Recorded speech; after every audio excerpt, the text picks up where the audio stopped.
Hello, and welcome to this reminder on how to use your home learning timetable, which you'll all be moving to next week on Monday and Tuesday.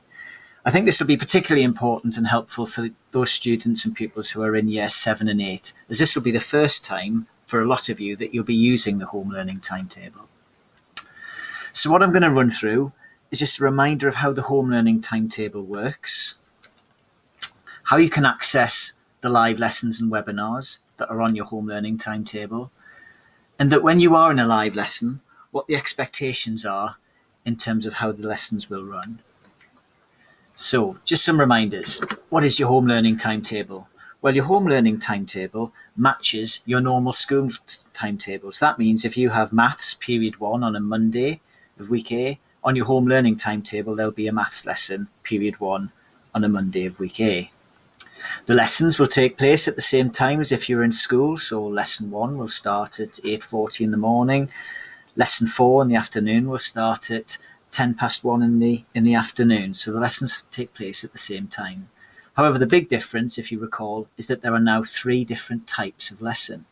The first type of lesson is a live lesson, and in those you'll join a Google Meet that will be held and led by your teacher. Those lessons will be interactive, so your teacher will ask you questions and you can ask your teacher questions as well. The second type of lesson is a webinar. Now, a webinar is a short video where your teacher will explain a new topic or perhaps a new technique. And during that webinar, there'll be opportunities to pause the video for you to take notes and possibly answer questions. The third type of period is a period of self-study. And this is where you can get on with work that your teachers will have set and it'll be set in your Google Classroom pages for each particular subject. So what's it look like? So again, here's a reminder of a typical Year 7 home learning timetable. So next week, we're in week A. So that means on Monday morning, if you're in 7H, you will have a maths lesson, period 1, that'll begin at 8:40, and that'll be a live lesson. So you should go into your Google Classroom and access the code to join that lesson, and I'll show you shortly how to do that. Period 2 is a webinar. So you'll go into your English Google Classroom page where you will find the webinar and play that. Again, I'll show you in a moment how to do that. And then period 3 is a science lesson. And that is a period of self-study. So there will be work set that you can get on with in your own time and work independently on that work. But just a reminder, next week is a week A, so you'll be following that week of your timetable. So how do you get into these live lessons and webinars? Well, the first and most important thing is that you log onto the internet and you log on using Google Chrome as your browser. It will work with Explorer or Microsoft Edge. However, Google Classroom and Google Meet in particular don't often run as smoothly if you're not in Google Chrome. So that would be my first big tip. Use Google Chrome as your browser. Next, you need to access the Hub page. And I'm sure you can all do this, but just a quick reminder. You need to enter Hub in the search engine. That'll be the first entry that comes up. And then you open the Hub website. Your next step is to log in. So you log in, and again, this is really important. You must log in using your hubcymru.net email details, because that will ensure you get to the correct Google Classroom pages. So there's my address there that I've entered. I've then entered my password, and I see a screen like this. It's a very similar Hub page, but it looks a bit different. I've got access to all the different software and applications now. To get to your Google Classroom page, you need to click on Google for Education. Now, this is the second step where you've just got to double check something. What you've got to make sure is that you are logged in to Google using your hubcymru.net page.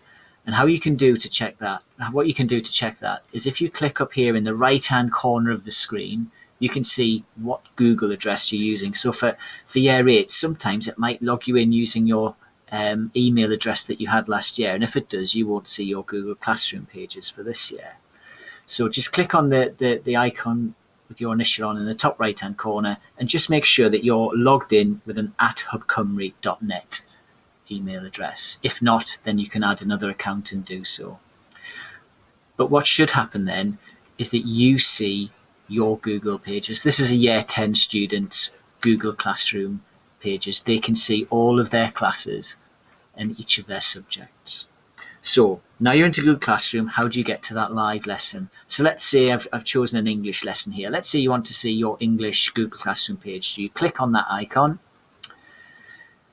And in the Google Classroom page for English, under the Stream section is where your teacher will post a code for your Google Meet and live lessons. So when it is your live lesson, you click onto this page, and in here, your teacher will post a code that you click on, and that will take you to a Google Meet, which you'll be able to join and then see your classmates and see your teacher for the lesson. The code itself will be posted within the sort of first 5-10 minutes of the lesson. So just be mindful, if it's not there immediately at the start of the lesson, just wait and your teacher will post it. If you want to watch a webinar, then you need to enter the classwork section of your Google Classroom pages. And once you're in there, your teacher will post a webinar in the stream in that page. And again, it's a case of clicking on the link and watching the webinar. What you might find is if the webinar is in PowerPoint format, you should use the option to download that first and watch it once it's downloaded. Okay, so that's how to access those live lessons and webinars. Last thing I wanted to just run through again are the expectations that we have and what we call our live lesson protocols, how things are going to work in those live lessons. This is particularly important if you haven't been in a live lesson before. So there are 7 elements there I just want to run through. So the first is that where you have a live lesson, you should make sure that you attend those and you log in on time. If you can't make the lesson, please email your teacher and just let them know so that they know where you are and that you weren't able to make it. When you do attend the lesson, make sure you're appropriately dressed, just like a non-uniform day at school. You don't have to wear your uniform for the live lessons. Our expectations of behaviour are exactly the same as they would be as if you were in school. And be mindful that if there is any poor behaviour, that could lead to you being asked to leave the lesson.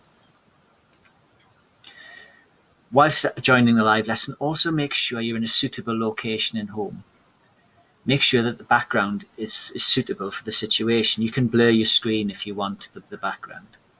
But if you can work in a communal area, such as a living room or the kitchen, then you should try and do so, particularly if you can ensure that it's quiet so you can concentrate. Be prepared for the lesson, just like you would be at school. Have your book, notes, resources, pens, pencils all ready so that you can get straight into any learning and any activities that your teacher asks you to once the lesson starts. Always join the lesson with your camera on and the microphone muted, and that way your teacher can see that you're there. And once the lesson has started and your teacher has taken a register, they may ask you to turn your camera off, they may ask you to turn your mic off and change that as the lesson progresses. We would encourage you, keep your microphone on. Only turn your microphone on when your teacher asks you to, but keep your camera on so that you can express and explain and ask questions, and your teacher can see you ask those questions and see if you understand them. But also be prepared to take part where the teacher might ask you to chat and type something in the chat function of Google Meet and share your ideas that way as well. And one really important point to remind you all of, in these live lessons, in line with the guidance we've been given by Welsh Government, we will be recording the lessons as well. So hopefully that sets you up for your home learning timetable next week. So just 3 reminders. Check your home learning timetable. Make sure you know which lessons you have on Monday and Tuesday. Make sure you can log into Google Classroom and access those Google Classroom pages for those subjects. And make sure you're aware of the expectations for those live lessons. So all that remains for me to say is have a great Christmas, everyone. I hope you have a time to relax and enjoy your time at home. We hope you enjoy accessing and using your home learning timetable next week. And thank you for listening. Thank you.